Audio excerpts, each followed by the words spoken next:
그 선수는 공을 오래 쥐고 있는 것이 아닙니다. 상대 수비진 전체를 극심한 패닉 속으로 몰아넣고 있을 뿐입니다. 수비수들은 눈앞에 닥친 파멸을 막기 위해 자신이 무엇을 해야 할지조차 모른 채 철저히 무력화되고 있습니다. 최근 아틀레티코 마드리드의 경기 속 모든 움직임을 아주 자세히 관찰해보면 이강인에게서 일어난 대단히 기묘한 변화 하나를 발견할 수 있습니다. 분명 파리 생제르맹 유니폼을 입고 뛰던 그 선수 그대로입니다. 발에 공이 착 달라붙는 그 마법 같은 왼발도 그대로입니다. 화려한 바디 페인팅, 수비 라인을 단숨에 찢어버리는 정교한 패스, 그리고 숨막힐 듯 부드러운 볼 컨트롤 감각도 여전합니다. 하지만 지금 녹색 잔디 위에서 펼쳐지는 모습은 완전히 다른 사람입니다. 잔인할 정도로 과감해진 이강인. 끊임없이 위험 지역으로 침투하고 어떤 각도에서도 망설임 없이 슈팅을 날리며 무엇보다 공을 터치할 때마다 보이던 일말의 머뭇거림조차 완전히 사라졌습니다. 그 자리에는 경기를 지배하는 냉혹하고 과감한 지휘자의 모습만이 남아있습니다. 도대체 무엇이 이런 무시무시한 진화를 만들어냈을까요? 만약 디에고 시메오네 감독의 전술적 지략 덕분이라고만 생각하신다면 그것은 전체 그림의 절반만 본 것입니다. 이 거대한 매트릭스를 해독하는 진짜 열쇠는 바로 지난 10년이 넘는 시간 동안 아틀레티코 마드리드의 심장이자 영혼으로 군림해온 상징적인 주장 코케입니다. 메트로폴리타노 경기장에서 관중들은 지금 매우 특이한 전술적 현상을 목격하고 있습니다. 이강인이 경기장에 서 있을 때 그의 개인 볼 점유 시간이 폭발적으로 늘어난 것은 아닙니다. 하지만 상대 수비 구조를 완전히 붕괴시키는 파괴력의 수치는 믿을 수 없을 만큼 치솟았습니다. 파이널 서드 지역에서 그가 공을 잡는 매 순간은 이제 단순한 안전 패스나 탐색전이 아닙니다. 그것은 상대의 수비 시스템 전체를 연쇄적으로 무너뜨리는 뇌관과도 같습니다. 프랑스 언론은 과거 그를 파르크 대 프랑스의 잉여 자원이라 불렀습니다. 우스만 덴벨레와 천문학적인 이적료를 기록한 스타들의 거대한 그늘에 가려진 재능이라고 평가절하했습니다. 하지만 지금 스페인 현지 언론은 일제히 경탄을 쏟아내고 있습니다. 아틀레티코는 단순히 윙어 한 명을 영입한 것이 아니라 경기장 위의 공간을 마음대로 조작하고 시간의 흐름마저 왜곡하는 괴물을 해방시켰다고 말입니다. 라리가의 전문가들은 코케의 냉철한 템포 조절과 이강인의 마법 같은 균열 능력이 결합하여 그 어떤 견고한 수비벽도 버텨낼 수 없는 최악의 악몽을 만들어내고 있다는 사실에 경악하고 있습니다. 이 전술적 매트릭스를 4가지 핵심 관점으로 완벽히 해체해보겠습니다. 첫 번째, 사각지대의 암호화 측면에서 펼쳐지는 잔인한 감속의 덫입니다. 오른쪽 측면 공격 상황을 자세히 들여다보겠습니다. 일반적인 윙어라면 골문을 마주보고 공을 잡았을 때 2가지 익숙한 선택을 합니다. 페널티 박스 안으로 빠르게 크로스를 올리거나 순수한 스피드로 풀백을 제치려 시도하는 것입니다. 하지만 이강인은 완전히 반대의 길을 선택합니다.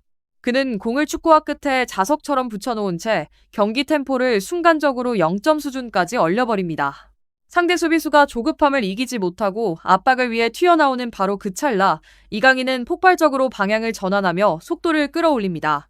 수비수는 극심한 혼란과 완벽한 방향 감각 상실에 빠지게 됩니다. 그가 크로스를 올릴지 하프 스페이스 안쪽으로 파고들지 아니면 엔드라인 끝까지 치고 달릴지 전혀 예측할 수 없기 때문입니다. 바로 그 찰나의 정지 동작이 상대에게 공포 속에서 섣부른 판단을 내리도록 강요합니다. 현대 축구에서 수비 라인이 붕괴하는 진짜 이유는 신체 조건에서 밀려서가 아닙니다. 심리적 압박감 속에서 잘못된 선택을 내리기 때문입니다.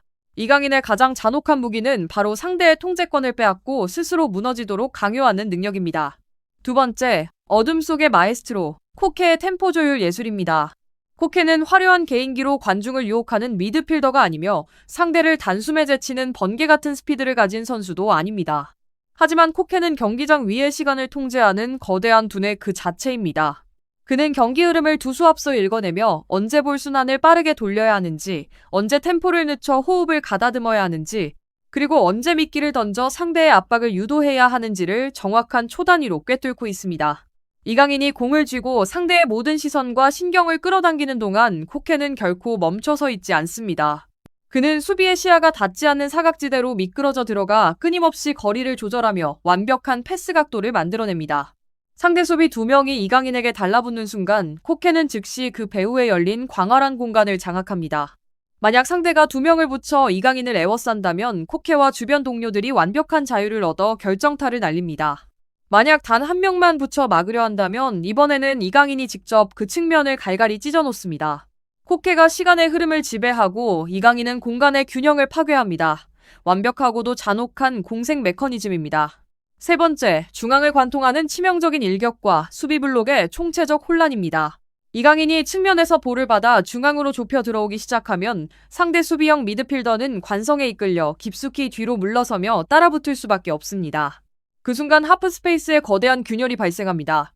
하지만 이강인은 첫 번째 터치에서 성급하게 패스를 뿌리지 않습니다. 그는 아주 짧은 한 번의 터치를 더 가져가며 볼을 쥐고 있습니다. 1초도 채 되지 않는 그 짧은 지연이 상대 수비 대형 전체에 거대한 지진을 일으킵니다. 상대 센터백들은 전진하여 눈앞의 공간을 메워야 할지 아니면 뒷공간을 커버하기 위해 물러서야 할지 극심한 딜레마에 빠집니다. 바로 그 망설임의 순간 공은 코케의 발밑으로 부드럽게 연결되고 경기장을 대각선으로 가르는 날카로운 전환 패스가 반대편 빈 공간으로 단숨에 배달됩니다. 이강인이 상대 수비의 무게중심을 한쪽으로 전부 쏠리게 만든 뒤 코케가 반대편에 버려진 공간을 향해 사형 선고를 내리는 것입니다.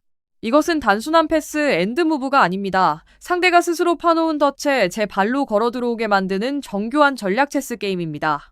네 번째, 파리의 유리온실을 벗어나 앙투안 그리즈만의 왕좌를 계승하는 과정입니다. 왜 우리는 그가 파리 생제르맹 유니폼을 입었을 때 이런 폭발적인 축구를 보지 못했을까요? 주전 경쟁에서 밀려났단 식의 단순한 논리로 섣불리 결론을 내려서는 안 됩니다. 파리에서 공격 구조는 마지막 방점을 찍는 슈퍼스타들의 개인 파괴력을 극대화하기 위해 설계되어 있었습니다. 그 시스템 속에서 이강인은 밸런스를 유지하기 위한 안전한 볼 배급원, 즉 조연의 역할에 갇혀 있어야만 했습니다. 하지만 아틀레티코 마드리드에서 그는 단순한 보조 옵션이 아닙니다. 공격 창의성의 중심축으로 완벽히 자리 잡았습니다.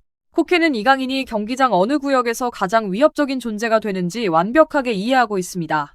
단순한 터치라인 근처가 아닌 페널티 박스 바로 앞 하프 스페이스 공간입니다. 앙투안 그리즈만이 남기고 간 거대한 연계 플레이의 공백 속에서 이강인은 그를 어설프게 흉내내는 대체자로 등장한 것이 아닙니다.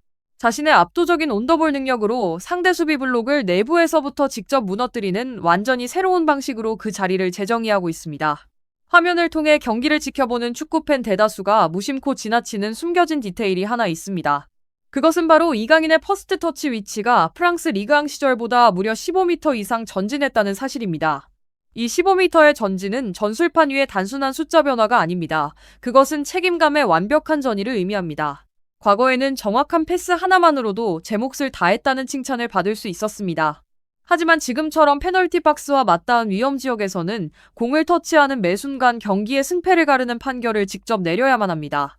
직접 슈팅을 때려 골망을 흔들거나 포위망을 뚫고 돌파하거나 결정적인 킬러 패스를 찔러 넣어야 합니다. 단순히 공을 예쁘게 차던 유망주에서 이제 이강인은 경기의 운명을 직접 결정짓는 지배자의 반열에 올라섰습니다.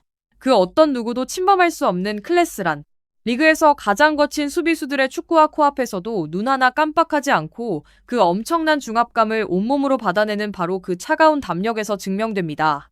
글로벌 축구 커뮤니티는 이 눈부신 진화에 뜨겁게 열광하고 있습니다. 레딧을 비롯한 유럽 현지 축구 포럼에서 아틀레티코 팬들은 경악을 금치 못하고 있습니다.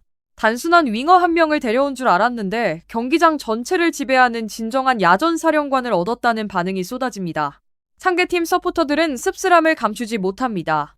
오른쪽 측면에서 유유히 공을 다루는 이강인을 보고 있으면 리그 최고의 수비수들이 자기 진영 페널티 박스 안에서 방향 감각을 잃은 채 광대처럼 휘둘리는 것 같다는 탄식이 이어집니다. 심지어 파리 생제르맹 팬 커뮤니티 내부에서도 뒤늦은 후회의 목소리가 터져나오고 있습니다. 공간을 지배할 마스터키를 쥐어주지 못해 희대의 전술적 천재를 너무 허무하게 떠나보낸 것이 아니냐는 자조 섞인 목소리입니다.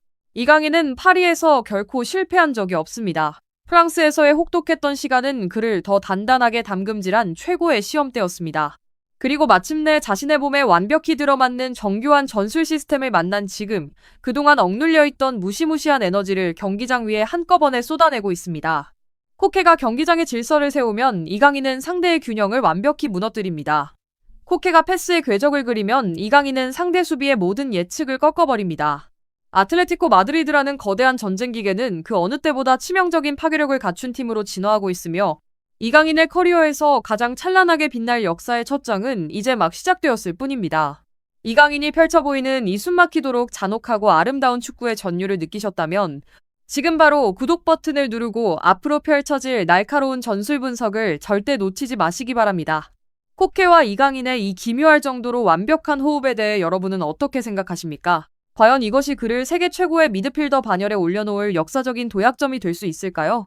여러분의 솔직한 생각을 아래 댓글로 자유롭게 남겨주시기 바랍니다.